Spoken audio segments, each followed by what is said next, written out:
zenu na kujumuika na sisi sote hapa kwenye kutufariji na kujumuika na sisi kwenye ibada ya kumwaga baba yetu. Kwanza niombe niseme kwangu binafsi jinsi tulivyopokea msiba. Nilipata habari za msiba tarehe 7 mwezi wa 5, ilikuwa saa 11 saa za Japani. Kakaangu John alipigia simu kwa maneno kwamba tumempoteza baba. Kwa nikiwa kazini ilinichukua muda, manake kawaida muda wa kwenda kutoka ofisini kwangu mpaka nyumbani ni saa 1 dakika 15 hivi, na katika maisha yangu sikuona safari ndefu kuliko hiyo. Ilikuwa ni safari ndefu kuliko safari ya masaa 21 toka Japani kuja Tanzania. Kwa hiyo ingawa tumempoteza baba, tunashukuru kwa baba kuishi miaka 94. Na kama tulivyosikia kwenye maneno kwamba kwa binadamu miaka yetu ni 70, tukizidi sana 80. Kwa hiyo tukiomba zaidi hapo tutakuwa tunakufuru. Kwa hiyo tumepokea hilo vizuri na tunashukuru kwa yote. Naomba niongelee mambo fulani tulijifunza kutoka kwa baba katika miaka 54 yangu tuliishi naye. Katika miaka 54 tuliishi naye, jambo kubwa nilijifunza kutoka kwa baba ni jinsi ya kupambana na kujitafutia wenyewe.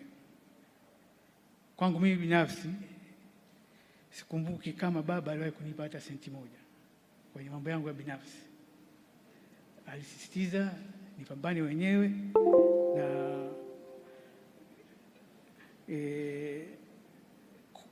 kwenye kujitafutia mwenyewe. Ila katika hayo yote hakushita kuwa mshauri mkubwa, na alikuwa tunapata muda wa kuchambua changamoto tunazozipata na kushauri, lakini pesa hajawahi kunipata siku moja. Jambo lingine nililojifunza kwa baba ni jinsi ya kuishi na watu vizuri. Mahudhurio ya msiba huu ni ushuhuda kamili wa baba jinsi ya kuishi na watu. Viongozi wetu wa serikali wako hapa, wa viongozi wa chama, naona marais wastaafu, mawaziri wakuu wastaafu, wakuu wa vyombo vya usalama na jeshi, katibu kiongozi, majaji, makatibu viongozi wastaafu pia wote wako hapa. Pamoja na hayo, sisi jambo lilogusa zaidi baada ya msiba tu, kuna watu waliotupigia simu. Mfano, kuna mafundi wa mapazia waliokuwa na weka mapazia kwenye nyumba yetu pale Usangi. Walipiga wakasema, bwana, mimi lazima nije nimzike mzee. Mafundi rangi, mafundi mabomba na watu wa kawaida wote walikuja wakasema lazima tuje. Kuna watu marafiki wa mzee wametoka Copenhagen, Canada, wamekuja Copenhagen, Denmark, wamekuja kumzika mzee pamoja na umbali wote. Kwa hiyo tunashukuru sana kwa hayo yote. Jana tulipokuwa Mwanga kwenye shughuli ya kumwaga mzee, nilishangazwa sana nilipokuwa namsalimiana na Mheshimiwa Sabaya, mwenyekiti wa CCM mkoa wa Arusha. Akasema, mimi nilifanya kazi na mzee tangu 1980 na nimeshawahi kulala nyumbani kwenu. Hilo sikulijua. Pia jana tulipata ugeni mkubwa kutoka kwa mjumbe wa kamati kuu ya CCM ambaye alikuwa rafiki yake mama. Akasema, nimekuja hapa nipiniki kile chumba changu mama alichonipa. Kwa hiyo tukaja, tuko naye hapa dada Halima, tutamzisha mzee pamoja.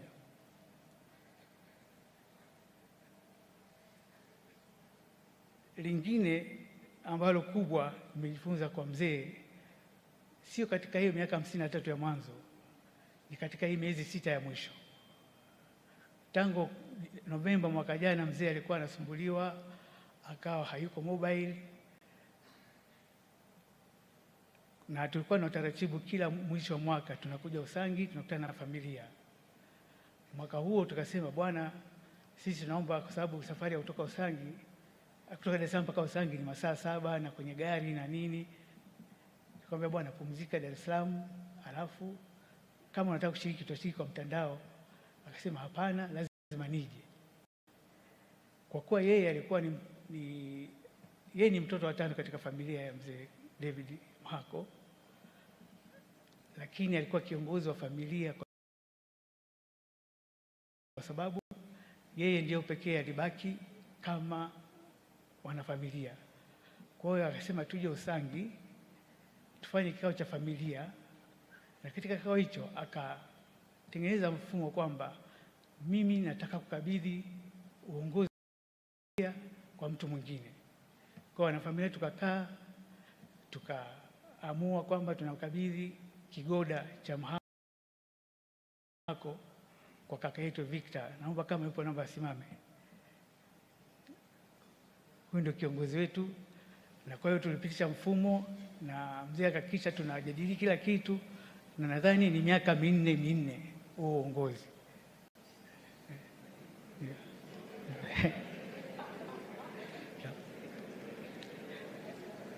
Hakuishia hapo. Tarehe 4 mwezi wa kwanza ilikuwa birthday yake. Baba kawaida huwa hapendi kufanyiwa birthday. Yeye mwenyewe akaagiza, mwaka huu nataka nifanye birthday. Akachagua nani aje, mchungaji gani afungue sala, kila kitu akakipanga mwenyewe. Na hapo tulipokuwa kwenye bahati nzuri tukafanya ikawa vizuri, na tulipokuwa kwenye hiyo birthday ilifanyika vizuri sana. Tukawa na majadiliano mengi kwamba watu wengi wanamwanga, wakasema tumfanye nini kumwenzi mzee. Tukawa na mawazo kwamba tumpe jina la bypass, sijui tumpe jina la bweni. Mwisho wa siku, kwa sababu yeye sio msaji mbele za watu, baada ya birthday kuisha nikamfuata nikamuuliza nini. Akasema nia yake yeye ajengewe chuo kikuu Mwanga.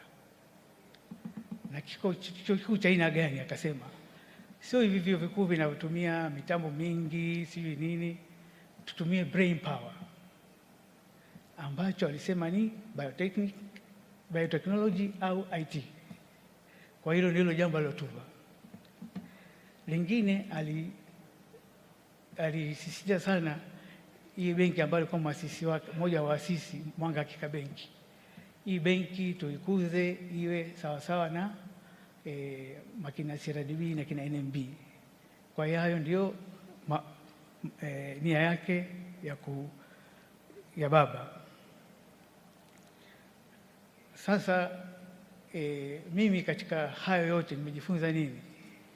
Kikawaida mtu kifikisha miaka 94 una afya haiko nzuri na bado una wasiwasi, lakini yeye alijikita, hakujali hiyo hali yake, alithibitisha, alijitahidi kwamba mambo ende aje afanye mambo yake anayotaka na atimize ndoto yake, sio kwamba asubiri tu.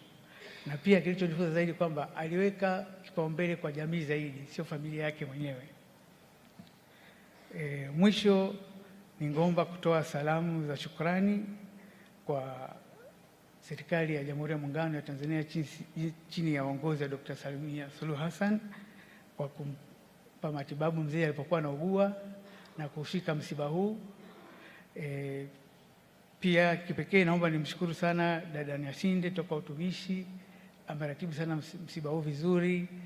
Pale kulikuwa na migongano kati ya vitengo alivisolve kwenye njia ya utulivu na tumefikia hadi hapa. Pia kipekee naomba nitoe shukrani kwa mkuu wa majeshi Jenerali Mkunda kwa kusimamia itifaki zote za mazishi kwa kijeshi. Naomba pia nitokee shukrani kwa wasaidizi wa baba. Kipekee nimshukuru Fredi Nsolo, Pascali na Yuda kwa kumpa mzee msaada wa kimatibabu alipokuwa anaugua. Naomba pia nawashukuru walinzi wake kaka Mpangile na kaka Joseph kwa kuwa na mzee muda wote vizuri. Pia naomba nimshukuru kaka Dickson Msuya ambaye alikuwa anaratibu ofisi yake binafsi kwa kuratibu mambo yote ya mzee. Pia naomba niwashukuru madereva kaka Trump na kaka Mwaipungu ambao waliweza kuhimili spidi ambayo anaitaka mzee. Anataka akitoka Dar es Salaam afike saa 5, baada ya masaa 5 Usangi. Kwa hiyo tunashukuru walitimiza kazi hiyo bila kwa usalama. Naomba nishukuru pia kipekee kanisa zima la KKKT likiongozwa na Baba Askofu Malasusa kwa kushika msalaba huu, kipekee chaplain wetu wa Azania Front Mchungaji Mzinga kwa kuwa nasi sote kila siku ya jioni pale Upanga. Pia naomba namshukuru maaskofu wote walitoka nje ya vitengo vyao kuja hapa Usangi kumzika baba, na pia shukrani ziende kwa mkoa wa Kilimanjaro na hususan wilaya ya Mwanga kwa kuratibu vizuri shughuli zote zilizofanyika wilayani hapa. Kipekee namshukuru dada DC ambaye anajiita binti watatu wa Mzee Msuya kwa kuratibu yote vizuri. Pia naomba niwashukuru wanadiplomasia kutoka Mwanga, Mheshimiwa Balozi Migiro na Mheshimiwa Balozi Shamim Nyanduga kwa kutukosoa na kutupa miongozo pale ya kiitifaki pale tunaendelea kwenye msiba.